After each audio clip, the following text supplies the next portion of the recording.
Hello everyone, welcome back to that Tech Enthusiast podcast, and today we are going to be talking about some tech news. I'm going to be talking about the PS5 and the Xbox Series X specs and which one's better. Netflix lowers quality. Do they? Because they kind of don't, but they also kind of do. Some updates on the iPhone 9 and more. Let's roll the intro.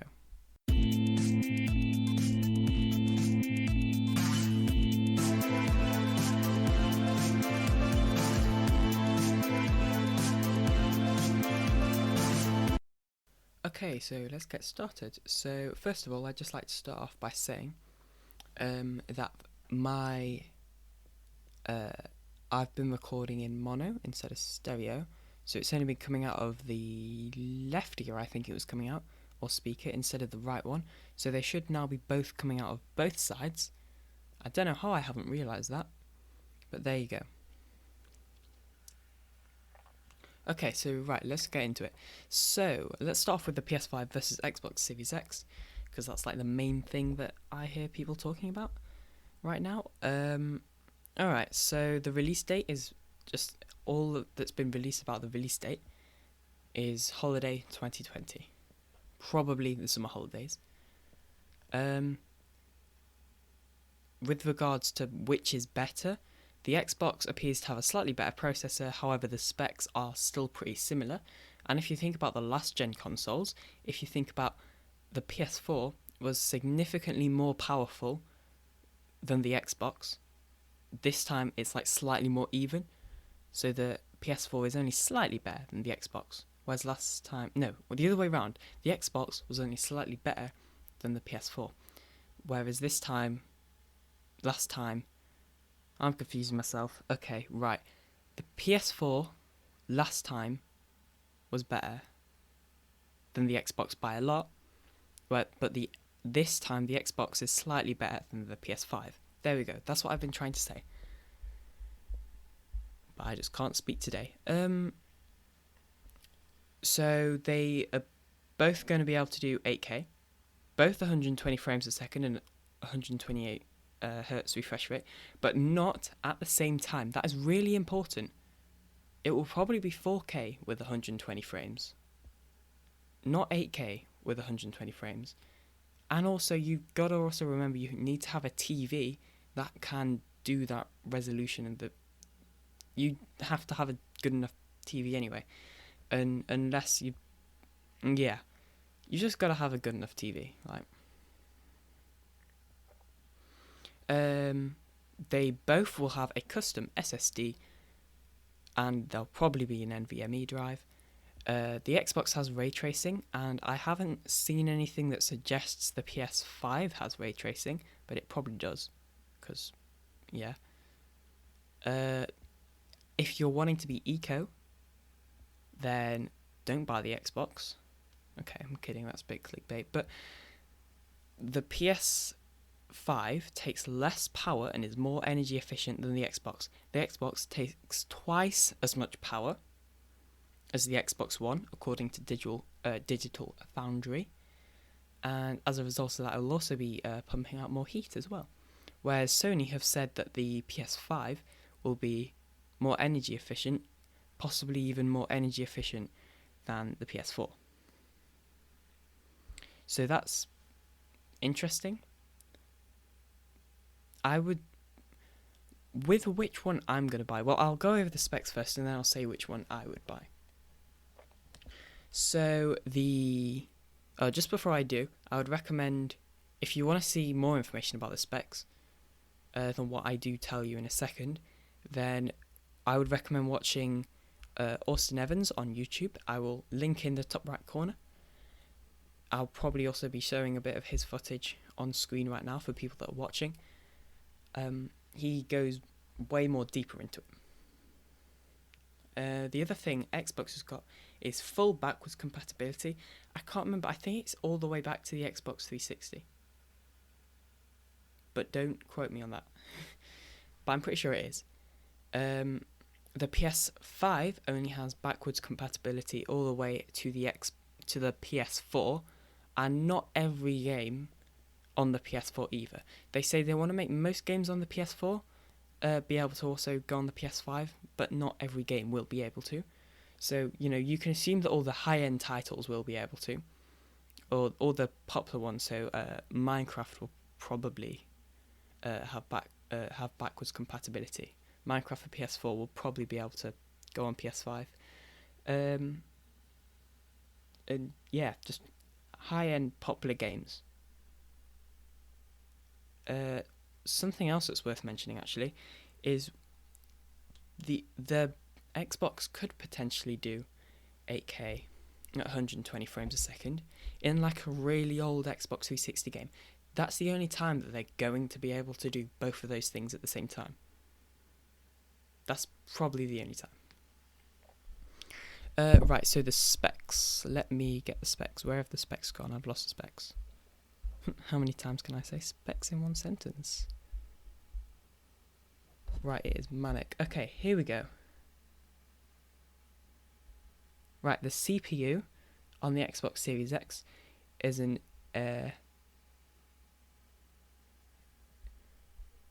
just a second. Lost it now. The CPU on the Xbox, AX Zen 2 cores at... That doesn't make sense. This is an article on Tech Radar, but I'm confused. It's confusing me. AX Zen 2 cores, but it's not 2 cores, it's 8 cores.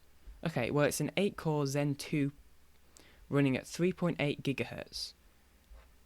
The PS5 is an AMD Zen 2 based CPU with 8 cores at 3.5 gigahertz as well, the variable frequency. So yeah, 3.8 on the Xbox and 3.5 on the PS5. So yeah, like I said, only a slight difference. With the GPU, stuff that I just don't understand. I don't understand GPU specs. Or what all this information it's telling me. I don't understand it. It's confusing. Okay, right. I'll just tell you what it's running at. So the GPU on the Xbox is 1.825 gigahertz. And the GPU on the PS5 is 2.23 gigahertz. GPU, we don't need to know that. Memory interface, 16 gigabytes, GDDR6, 256 bit, and then 16 gigabytes GDDR6 on both of them, actually.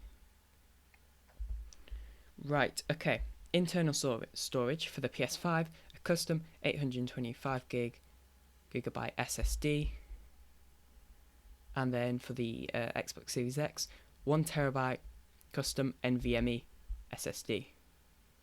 Interesting.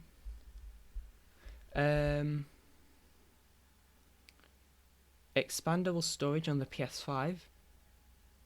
Apparently it does have another NVMe SSD slot, so you could get that's actually pretty cool.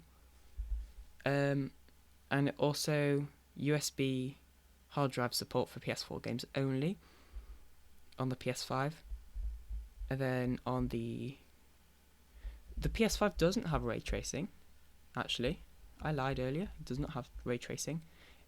But the Xbox is compatible with Xbox One accessories, and the PS5 has a 4K Blu-ray drive. I kind of said that in a confusing order, so I will put a list of specs and where I found them out from down in the description, so you should go and check that out. I'll also maybe put them on the website. I'm planning something for the website, a bit like a forum. So, you should all go and check that out. That techenthusiastpodcast.jimdo3.com. Alright, a bit of news on the iPhone 9, which I talked a little bit about on the first episode. Was it the first episode? I can't remember now. But yeah, I talked about the iPhone 9 a while ago. And it is going to be running the A13 Bionic, which is the same as the iPhone 11 and 11 Pro. A 5.5-inch touchscreen, It will be able to do Apple Pay because of the NFC reader, and it will have a button. As far as I'm aware, that's all the updates we've got on the iPhone 9. Alright, so this one's interesting. So I'm going to read you what Netflix said, and then I'll kind of explain it. So Netflix said this: following the discussions between Commissioner, I don't know how to say that name, and Reed Hastings, and given the extraordinary challenges raised by the coronavirus, Netflix has decided to begin reducing bit rates across all our streams in Europe for 30 days. We estimate that this will reduce Netflix traffic on European networks by around 25%, while also ensuring a good quality service for our members. This is also, so yeah, in the UK and for the everywhere that's in the EU plus the UK, Netflix bit rates will be lowered, but that does not mean that the actual picture quality should stay the same. It does not mean that you'll get lower picture quality. So people that pay for HD and 4K will still get 4K and HD. The bit rate is just the data transfer. So I guess that means kind of like it will buffer slowly, load slower, I guess. But they estimate, as I said just now, I'm quoting them, but they estimate that it will reduce Netflix traffic on all European networks by around 25%. So, you know, that's all right, I guess, because I guess everyone's staying at home. They can't really manage it. They're what's it called? It's causing too much strain on the broadband infrastructure because too many people are watching it. That's what I've been trying to say. I just really can't speak today, apparently. Okay, the next thing I want to talk about is the EU right to repair law. So they might be passing, well, not law, but they might be passing a legislation in the EU to the right to repair is what it's called. And I'm pretty sure that's like the iFixit motto.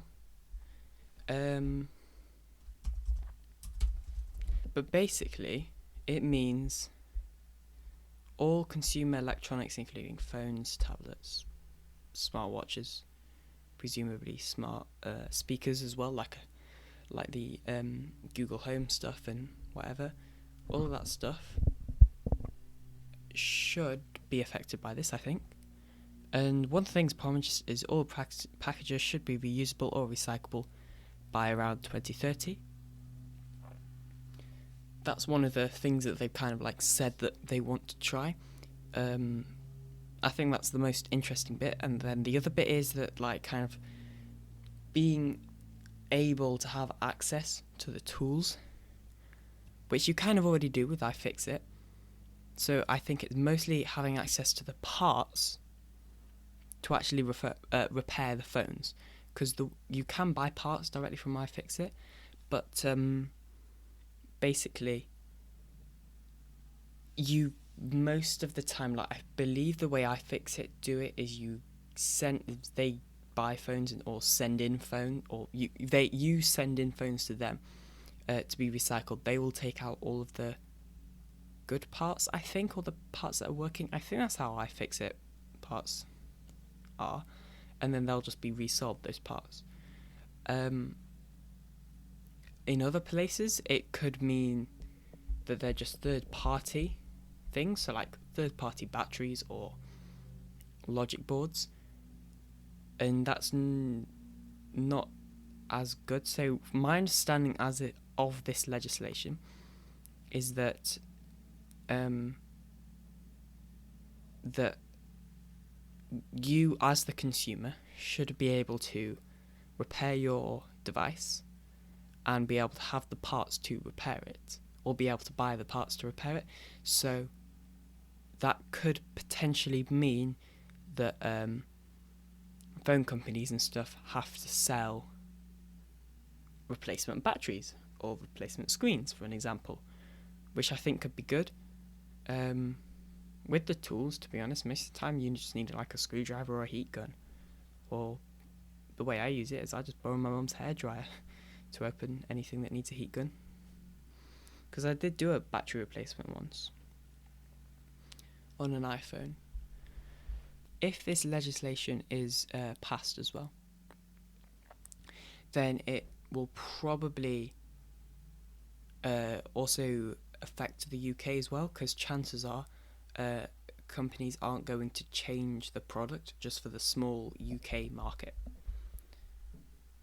They will probably just keep the UK and the EU products the same, I'd assume. You never know. Right, yeah. Right, I've just checked right now, and iFixit, their kind of thing is right to repair. So I don't know if iFixit have, well, I'm assuming they have like some stuff to do with this. Ooh. Right. Repair manifesto. We hold these truths to be self-evident. This is on the iFixit website. Link in the description. Right. Repair is better than recycling. Making our things last longer is both more efficient and more cost-effective than mining them for raw materials. I guess I agree with that. Repair saves you money. Fixing things is often free and usually cheaper than replacing them. Doing the repair yourself saves money. Yeah, but you do also have to buy the parts, so I wouldn't say it's free. You've got to buy the right screwdriver if you don't already have it. Repair teaches engineering. The best way to find out how something works is to take it apart. Definitely agree with that. I just like take apart random things all the time. I took apart my old smartwatch the other day.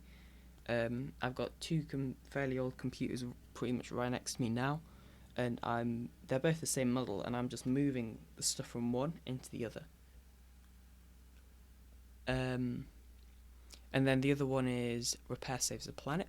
The Earth has limited resources. Eventually we will run out. The best way to be efficient is to reuse what we already have.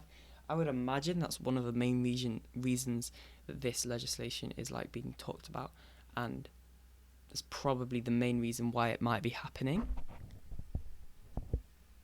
I'm not sure if I've just gone really quiet. I do apologise if my audio is broken, but it probably isn't. You never know though. Speaking of audio, I'm kind of finished with that bit now.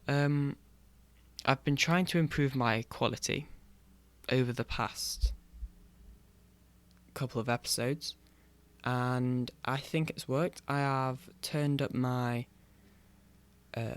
recording levels in Windows. So originally it was like 75. I think it was lower than 75. It was like 65 or maybe 70. I just turned them up to 100 now, and then I'm also working on how far away I need to be from the mic. I think I was too far away from the mic just now, to be honest. I've moved closer. I'll listen to it back. Also, I'm getting instant playback through some earphones plugged into my microphone. Ooh, there's some stuff at the bottom of this. Alright, in the iFixit manifesto thing, there's actually some more stuff I didn't see. So, repair. Oh, I pressed on something. Right, repair connects people and things. Repair is a war on entropy. Repair is sustainable. We can have the right to devices that can be opened, to repair documentation for everything, to repair things in the privacy of our own homes, to error codes and wiring diagrams. I guess I like the part about to repair things in the privacy of our own homes, because quite often you'll just take it out to the store to repair it, so I kind of like that. We also have, it's also saying we will have the right to choose our own repair technician, to non-proprietary fasteners, to remove do not remove stickers, to replace any and all consumables ourselves, to troubleshooting instructions and flowcharts, to available, reasonably priced service parts, presumably by the company that is manufacturing, the device. Because repair is independence and saves money and resources, requires creativity, makes consumers into contributors, inspires pride and ownership. I know that like for a while I always like would love a laptop or a phone that like is really customizable in the hardware side of things. So like it'd be really easy to upgrade. Like phones especially, you can't upgrade your phone because everything's soldered on. I guess I kind of understand that. Laptops, you can upgrade some stuff. You can almost definitely upgrade the RAM in laptops. Sometimes the CPU, it's mostly just a case of finding another CPU that matches the same power. Graphics card, if your laptop has one, you probably can't replace it. And if it doesn't have one, you probably can't put one in. You'll probably have to look at getting an external graphics card. To be completely honest, I'm just going off my notes because I was genuinely not sure what to do with this episode, and I was actually thinking about at the start not uploading it because there's just nothing to speak about apart because coronavirus is taking all of the other news. Like all the other news is just coronavirus, and I don't want to discuss it too much here, especially because like on the Google News, which is where I generally get most of the news from, it's all there's like some articles in there that aren't even to do with technology, even though I'm in the technology section. That doesn't really make sense. And then also I've got to go past things that like guides because that would just be different, because when I'm discussing news, I'm generally also giving my own opinion and sharing other experiences, things like that. Whereas if I'm just reading a guide, somebody else has written it, I've not written it. You can go and read your own. You can go and read their guide. But yeah, and I actually was not sure what to do with this episode, but I feel like I've actually impressed myself. I haven't really gone too much off topic either. Like now, there's not really a topic to focus on, so I wouldn't count this as going off topic. By the way, the thing about the legislation for the EU, I found that out on the Linus Tech Tips forums. I would recommend going on there. I'm also going to I'm looking at my website, and I'm trying to think of ideas of what I can do with my website. One of the things I'm thinking about is kind of like a forum. So right now what's on there, it's just the homepage. The homepage I do need to put more work on, but I just don't know what to put on there. The homepage, there's an about page, which tells you about me, where to find my podcast, and ask me a question. That's pretty much it. I'm not sure I don't know what I would call it, but I kind of want to make another section that would say like, it would be like things I've talked about in my videos, and then so like a place, not really like a forum, but like a place where you can, or maybe it will be a forum, but then it will probably just be me posting on it, because there isn't that many people. I don't think there's enough people to make a forum, so I kind of want to make like a place where I put information. And it kind of is loosely based on what I've talked about, what I've speaked about. I guess maybe a bit like a blog. It would be kind of loosely based around what I've talked about in the episode. Also, I should probably address the fact that my last upload was on Wednesday, and I'm recording this on Sunday. Hopefully it will go up today. That's because there hasn't been that much to talk about. Like I've already talked about not there being much to talk about. I think I posted a video only on YouTube, like kind of showing off my website. That was meant to be a better quality re-upload. It wasn't, because OBS is weird and I don't understand it. and I set it to highest quality, but it still recorded in 480p. So I'm going to have to try and find a different way to record my screen and then just boost the quality. Because OBS Studio just is not working for me. That's annoying. But anyways, yeah, put down in the comment section any decent screen recorders. Preferably free ones. I was thinking about using the Xbox Game Bar, but to be honest, I don't know. I use it like when I want to record a game, like a real quick bit of gameplay, and I want to show it to my friends. That's normally when I would use it, because it's just nice and quick. Windows Alt R, recording, Windows Alt R to stop again. I then find it in files and WhatsApp it them over WhatsApp web.